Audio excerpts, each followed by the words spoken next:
누가복음 14장 7절에서 14절 말씀입니다. 청함을 받았을 때에 차라리 가서 끝자리에 앉으라.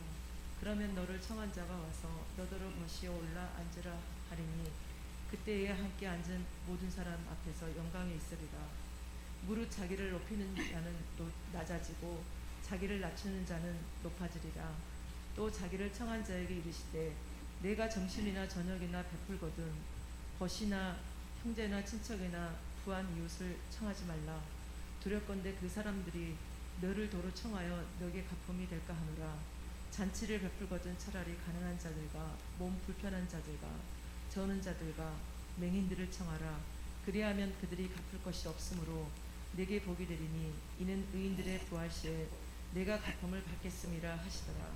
겸손한 마음으로 자기를 높이지 말고 저 낮은 자리에 앉으라.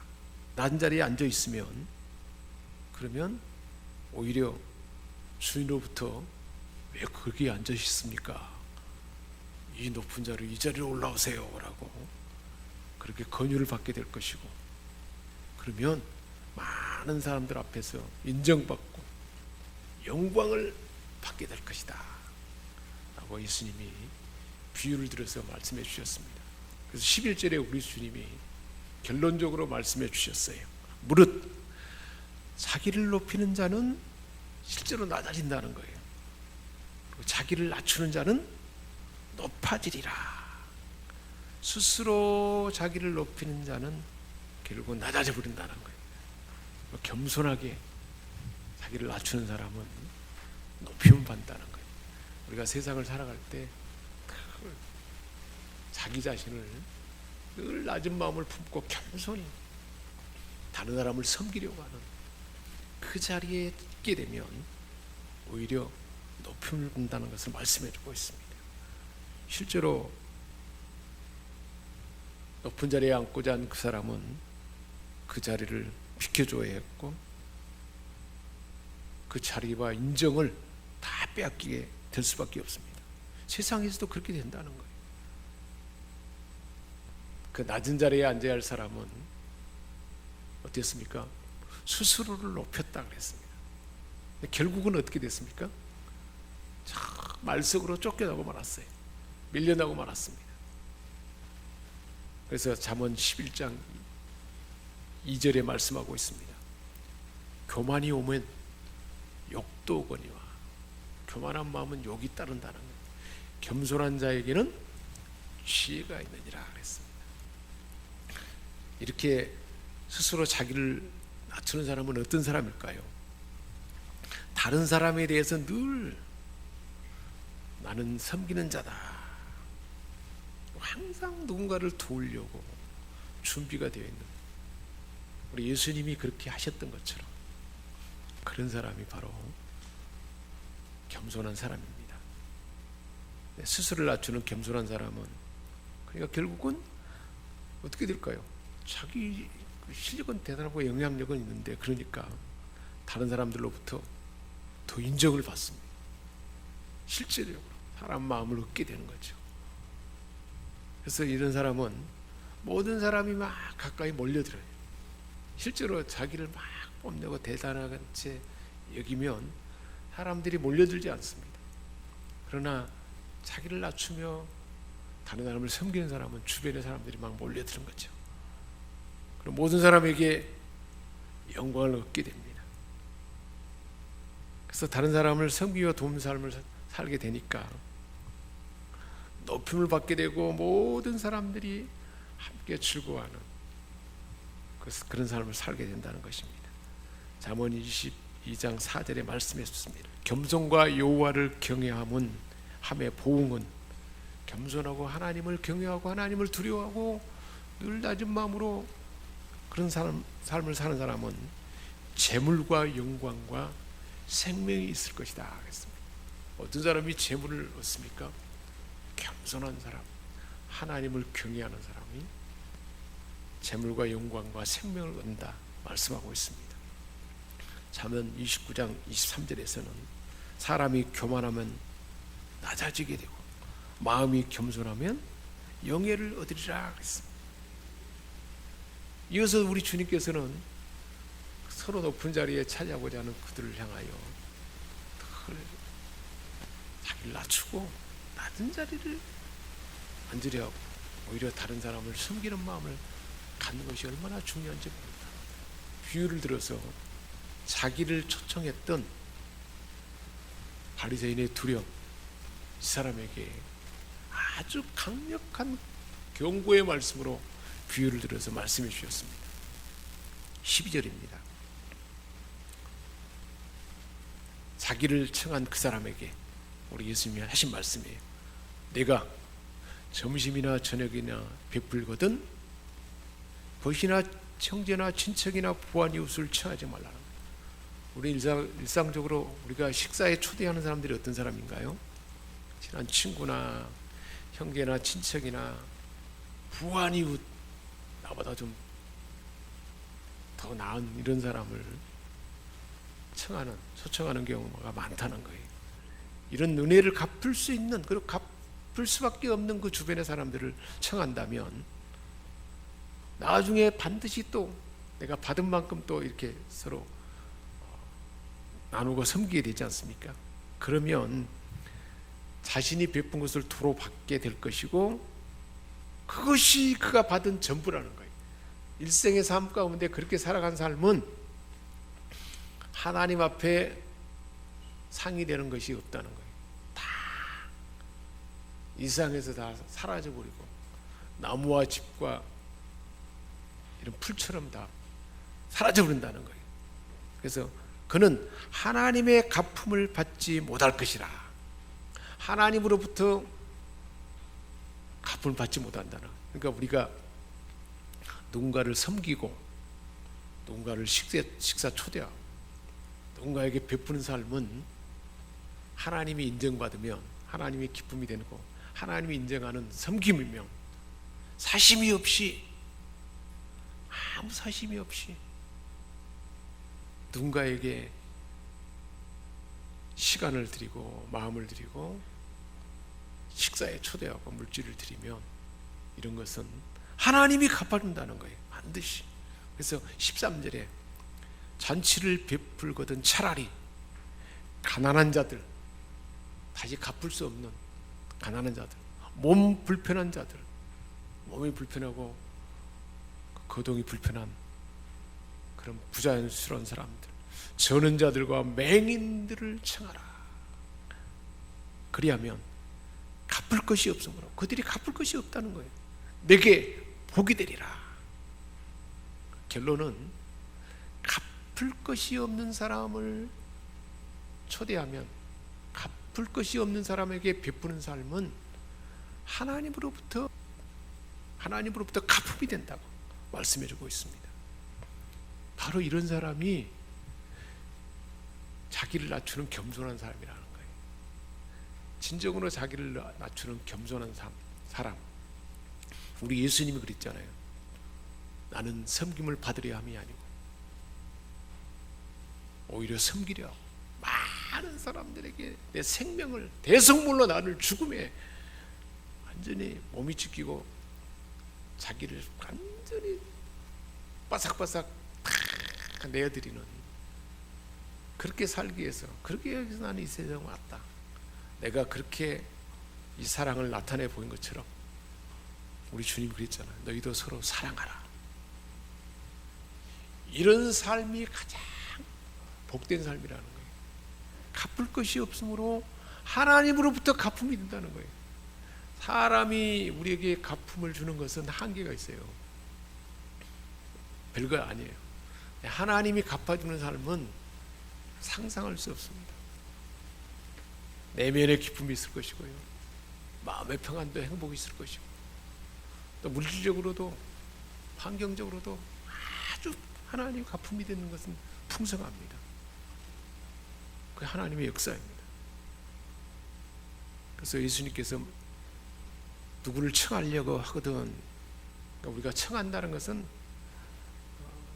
지위와 재물을 가지고 있어서 다른 사람을 도와줄 수 있는 모든 사람을 뜻합니다. 이 세상에는 심한 궁핍으로 가득한 절망적인 환경에 사는 사람들이 얼마나 많은지 몰라요. 지금 우크라이나라든지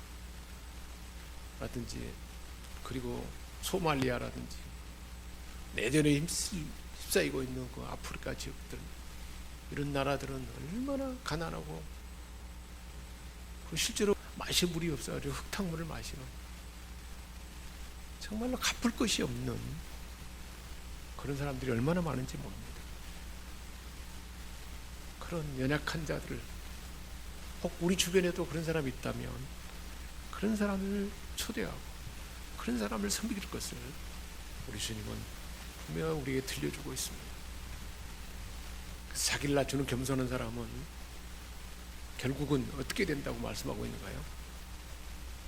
다른 의인들, 그리고 의 자체이신 하나님과 영원히 함께 살도록 부활하게 될 것이다 라고 말씀하고 있습니다. 요한복음 5장 25절입니다. 내가 너희에게 말하는데 죽은 자들이 하나님의 아들의 음성을 들을 때가 오리니 곧 이때라. 듣는 자는 살아나리라. 세상 결국 마지막 그때에 하나님의 아들 예수의 음성을 들을 때가 오는데, 우리 주님 오실 그때에 하나님의 아들 예수를 구주로 믿는 사람들은 다시 살아날 것이라 말씀하고 있습니다. 요한복음 6장 40절에도 말씀하고 있습니다. 내 아버지의 뜻은 아들을 보고 믿는 자마다, 하나님의 아들 예수 그리스도를 믿는 자마다, 하나님의 아들 예수 그리스도가 누구인가요? 우리 모든 사람은 죄에 빠져서 인류의 조상 아담이 범죄함으로 모든 사람에게 다 죄가 들어왔습니다. 그 죄가 들어오면 죄의 값은 사망이고 죄의 값은 지옥이고 죄의 값은 멸망이잖아요. 모든 사람이 죄 가운데 빠질도록 내줄 수 없으니까 우리 하나님께서 그 죄를 대가를 치를 수 있는 사람이 아무도 없어요. 모든 사람이 다 죄 가운데 있으니까. 그러니까 죄 없는 하나님이 인간의 몸으로 오셨는데 그게 처녀 마리아에게 성령으로 태어났잖아요. 성경에 그렇게 예언한 데 그대로 구약 시대부터 몇 번 반복해서 예언한 그대로 처녀 마리아에게서 태어난 그날이 이제 크리스마스 날이죠. 천사를 통해서 하나님 말씀해 주셨잖아요. 이름을 예수라 하라. 예수라는 이름은 어떤 뜻인가요? 예수, 자기 백성을 저희 죄에서 구원할 자로, 죄 가운데 구원할 자로 하나님의 아들을 보내주셔서 누구든지 죄 가운데 구원할 예수를 보내주신 것을 믿으면 멸망치 않고 영생을 얻으리라. 그럼 하나님의 아들 예수님이 오셔서 어떤 일을 했습니까? 우리가 이 세상에 살아갈 때 우리 인간이 어떻게 사는 것이 가장 바람직하고 온전한가 하는 모델로 보여주잖아요. 3년 동안. 그게 예수님이에요. 사람이 어떻게 살아야 가장 최고의 진리의 원칙적인 삶을 살 것인가를 3년 동안 다 보여주시잖아요. 그 주님이 보여준 삶이 성금의 삶이잖아요. 자기를 희생한 삶이지 않습니까? 자기를 죽이려고 하는 사람들, 실제로 죽인 사람들을 포용하고 용서하는 사람이지 않습니까? 우리가 나를 해치고 나에게 힘들게 하는 사람을 품어주고 용서하는 마음을 품으면 그 삶이 얼마나 행복하겠습니까? 예수님은 그 삶을 보이셨고, 우리 안에 우리가 예수를 영접하고 믿는 그 순간 우리 안에 계셔서 영으로 계셔서 우리 가운데 그 삶을 살도록 우리 안에 역사하는 줄 믿습니다. 그래서 하나님이 세상을 이처럼 사랑하사 저와 여러분을 그렇게 사랑하셨다는 거예요. 사랑하니까 사랑한 자를 구원하기 위해서 하나밖에 없는 아들을 이 땅에 보내셔서 몸이 찢기고 양손에 못이 박히고 발에 못이 박히고 그렇게 고통 가운데 죽어간 것입니다. 왜 그렇습니까? 사람이 죄 가운데 죄를 지으면 받아야 할 생각으로 지은 죄들, 손으로 지은 죄들, 발로 지은 죄, 몸으로 지은 죄를 다 죄 없는 예수님이 다 받아내고 모든 죄값을 내가 다 받아냈다. 그래서 다 이루었다 했지 않습니까? 그리고 완전한 구원을 주고 대가를 치른 거예요. 사람이 뭔가를 잘못하면 누군가가 대가를 치르면 대신 치르면 되잖아요. 오늘날은 보석이라는 제도가 있어가지고 안 되면 돈으로라도 이렇게 대가를 치르면 사면받지 않습니까? 우리가 죄 가운데 지옥에 가고 영원히 죽을 수밖에 없고 죄 가운데 갈등 가운데 살 수밖에 없는 우리를 그대로 내버려둘 수 없고 사랑하니까 하나님이 세상을 이처럼 사랑하사 우리 한 사람 한 사람을 사랑하셨어요. 그 아들을 보내주셔서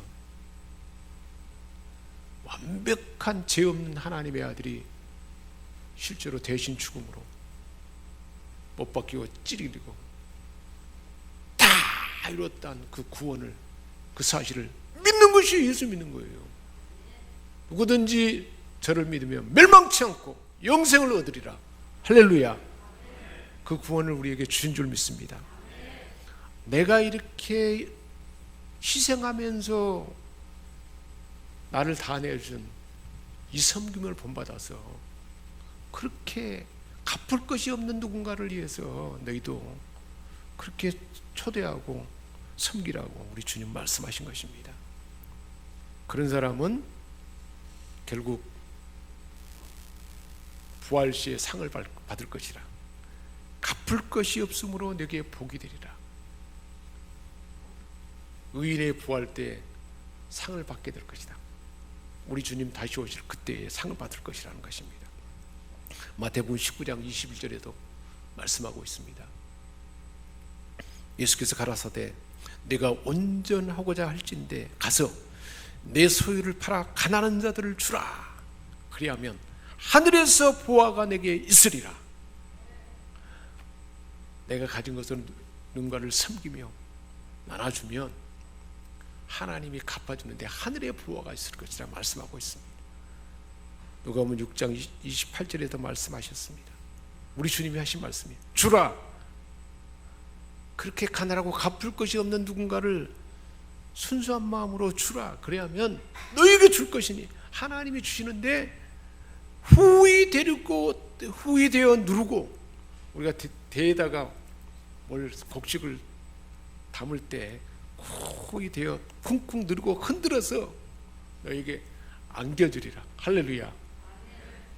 갚을 것이 없는 누군가에게 우리가 순수한 마음으로 사랑의 마음으로 주님 닮은 그 마음으로 누군가를 섬기면 초대하고 베풀면 우리 하나님께서 우리에게 하나님이 갚아주는 것은 후히 되고 흔들어서 넘치게 해서 우리에게 안겨준다는 것입니다. 그 삶을 살도록 우리를 하나님의 자녀 삼은 줄 믿습니다. 그래서 잠언 19장 27절에도 10절에도 말씀하고 있습니다. 가난한 자를 불쌍히 여기는 것은 여호와께 꾸이는 것이니 그 선행을 갚아주리라. 가난한 자를 불쌍히 여기는 것. 우리가 주변에 그 지체 부자유자들이라든지 고통받는 사람들을 그간을 자매기를 맨다든지 어떤 사람을 정해서 주기적으로 찾아보고 하는 이런 것, 이 복된 삶이지 않겠습니까? 그래서 불쌍히 여기는 삶은 하나님께 구워주는 거라는 거예요. 그래서 하나님은 반드시 갚아준다는 것입니다. 갚을 것이 없는 자를 섬기는 삶, 그 삶이 얼마나 복된 삶인지를 우리 주님은 가르쳐 주셨습니다. 이 복된 삶, 실제로 갚을 것이 없는 사람은 누굴까? 실제로 그렇게 가난하고 저 제3, 4기에 사는 전쟁 내전 가운데 고통받고 우크라이나처럼 저렇게 또 힘들게 살아가는 이런 사람들이 듣기도 하지만 실제로 우리 가족이 그런 사람일 수 있어요. 근데 내가 이 말씀을 듣기 전에는 뭔가 대들려 나도 이렇게 했으니 이만큼 받겠다 그런 마음이 아니고 순수하게 섬기는 마음으로, 겸손히 섬기는 마음으로 그렇게 섬기면 그것도 하나님 앞에 갚음이 될 줄 믿습니다. 동기가 든지 마음이 어떤가가 중요해요. 그래서 되돌려 받지 않아도 전혀 서운하지 아니하는 그 순수한 섬김의 삶을 살 것을 한편으로 우리 주님은 우리에게 이 말씀을 주신 줄 믿습니다. 그러므로 우리 하나님으로부터 가품이 되어서 후이 되어 누르고 넘치도록 하나님으로부터 많은 것을 받는 그런 복된 사람 되시기를 주님의 이름으로 축복합니다. 기도하겠습니다. 하나님 아버지, 우리는 부유한 자, 영향력 있는 사람, 가까운 친척, 친구 이런 사람을 관심을 갖고 초대하는데 그것도 나를 높이는 그 마음이 우리 안에 늘 도사리고 있는 모습을 봅니다. 우리 주님 가르쳐 주신 대로 늘 겸손히 누군가를 사랑으로 희생으로 섬기는 그 마음이 우리에게 늘 있게 하시고 갚을 것이 없는 자에게 섬기는 초청하는 그 마음을 늘 품고 그렇게 섬기는 우리 모두가 다 되게 하여 주옵소서. 우리 주 예수 그리스도의 이름으로 축복하며 기도합니다. 아멘.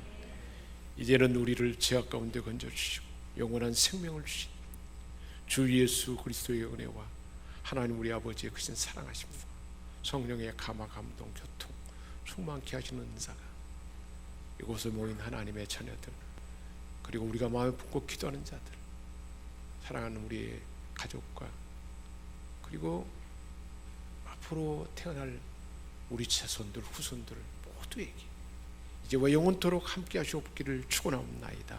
아멘.